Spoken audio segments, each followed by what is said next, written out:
வலைக்கும். பாப்பா வந்து கேட்டாங்க தக்காளி ஸ்வீட்டு, பிரியாணிக்கு தக்காளி ஸ்வீட் செய்கிறோம் இல்லையா அது. பட் அவங்க இப்போ தான் வந்து வீடியோ எடுக்க சொன்னாங்க, அதனால் இப்போ தான் எடுத்துகிட்ருக்கேன். ஆக்சுவலாக இந்த டொமேட்டோ நான் வந்து எத்தனை எடுத்தேன்னா 6 டொமேட்டோ எடுத்து வாட்டரில் பாயில் பண்ணிக்கிட்டேன். ஹாட் வாட்டரில் பாயில் ஆனோடனே இந்த ஸ்கின் வந்து பீல் பண்ணிடணும். நான் பீல் பண்ணியிருக்கேன், இந்த பீல் பண்ணி டஸ்ட்பினில் போட்டேன், பார்த்துக்கோங்க. பீல் பண்ணியிருக்கேன், ஸ்கின்னை பீல் பண்ணிவிட்டு அதுக்கப்புறம் இதை என்ன பண்ணணுன்னா ஸ்மாஷ் பண்ணிக்கணும்.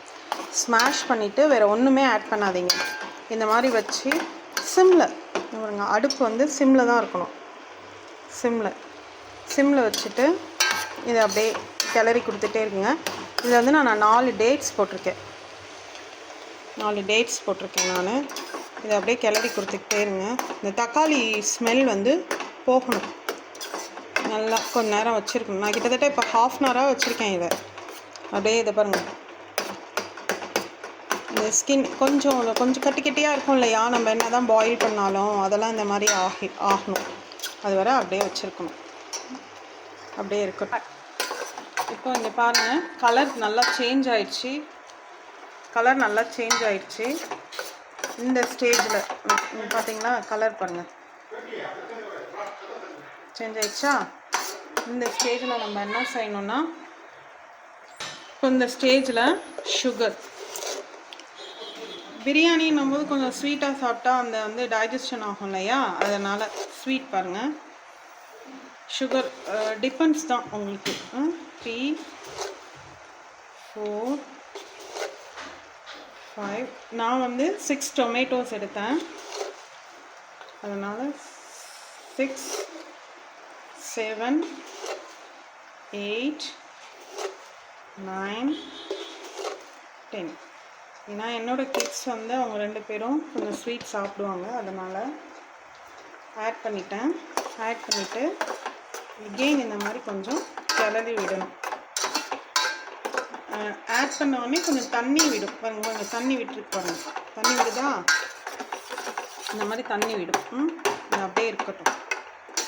அது வந்து அந்த சுகர் கரையணும் அது வரைக்கும். ரொம்ப விட்டிங்கன்னா பாகு மாதிரி ஆகிடும், ரொம்ப விடக்கூடாது. ஓகேவா?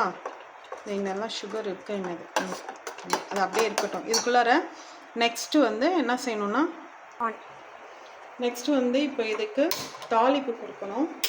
ஸோ நான் ஒரு வடை சட்டி வச்சுக்கிறேன். வடை சட்டி கொஞ்சம் சூடானோடனே கீ ஆட் பண்ணணும்.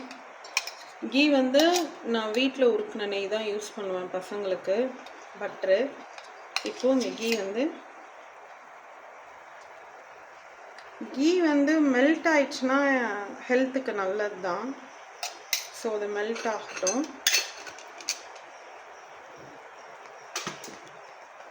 மெல்ட் ஆன பிறகு இங்கே பாருங்கள், நட்ஸ் எல்லாம் நான் வச்சுருக்கேன். என்ன நட்ஸ்னால் கேஷ்யூ, பாதம், சும்மா ஒரு 4 பிஸ்தா, அவ்வளோதான் இந்த நட்ஸு. இப்போ இந்த நட்ஸ் எல்லாம் இதில் போட்டு தாளிக்கணும். கீ மெல்ட் ஆகிடுச்சு பாருங்கள், நல்லா மெல்ட் ஆகணும். கீ மெல்ட் ஆகிடுச்சா, இப்போ இதை போடணும். நட்ஸ் போட்டுட்டு ரோஸ்ட் பண்ணணும்.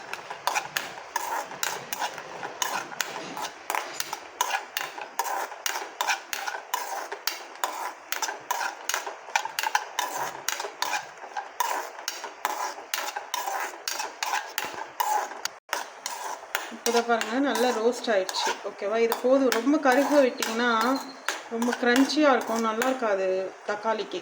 ஸ்டாப் பண்ணிக்கோங்க. ஸ்டாப் பண்ணிவிட்டு இங்கே பாருங்கள், தக்காளி கலர் நல்லா சேஞ்ச் ஆகிடுச்சு பாருங்கள். நம்ம வந்து சுகர் போட்டோன்னே இவ்வளோ தான். இது சுகர் வந்து மெல்ட் ஆகிட்டாலே ஸ்டாப் பண்ணிடணும். பாட்டுக்கு விட்டிங்கன்னா அது வந்து இந்த கமர்கட் சொல்லுவாங்கள்ல, அந்த மாதிரி ஸ்டேஜ் ஆகிடும், நல்லா இருக்காது சாப்பிட. இந்த ஸ்டேஜில் ஸ்டவ் ஆஃப் பண்ணிடணும். ஆஃப் பண்ணிவிட்டு ஆல்ரெடி நம்ம இங்கே வந்து தாளித்து வச்சுருக்கோம் இல்லையா, இதை எடுத்து இதில் கொட்டணும்.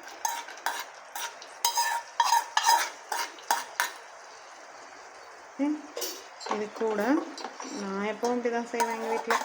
வேஸ்ட்டாக போதில்ல இந்த கீ, அதனால் அவ்வளோதான். இப்போ இதை கலந்து விடணும். இவ்வளோ பார்க்கவே அழகாக இல்லை, சர்வ் பண்ணலாம். எங்கள் வீட்டில் கிண்ணம் இல்லை, அப்படியே பார்த்துக்கோங்க. பாருங்க,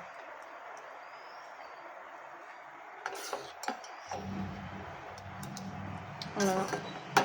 நல்லாயிருக்கும், டேஸ்ட்டாக இருக்கும். நீங்களும் ட்ரை பண்ணுங்கள். இப்போ இங்கே பாருங்கள், செஞ்சாச்சு. தக்காளி ரெடி ஆயிடுச்சா? ரெடி ஆனோடனே அவங்க சர்வ் பண்ண ஏதாவது ஒரு கிண்ணத்தில் சர்வ் பண்ணி காமிங்க அம்மி அப்படின்னு கேட்குறாங்க. ஸோ நான் வந்து இதில் சர்வ் பண்ணுறேன், என்கிட்ட இருக்கிற கிண்ணத்தில்.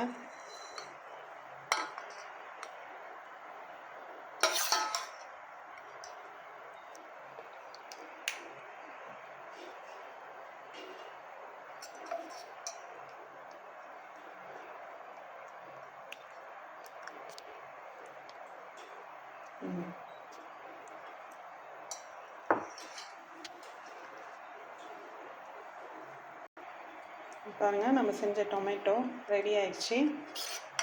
நட்ஸ் வேணாலும் ஆட் பண்ணிக்கலாம். நீங்களும் செஞ்சு சாப்பிட்டு பாருங்கள், ரொம்ப டேஸ்ட்டாக இருக்கும்.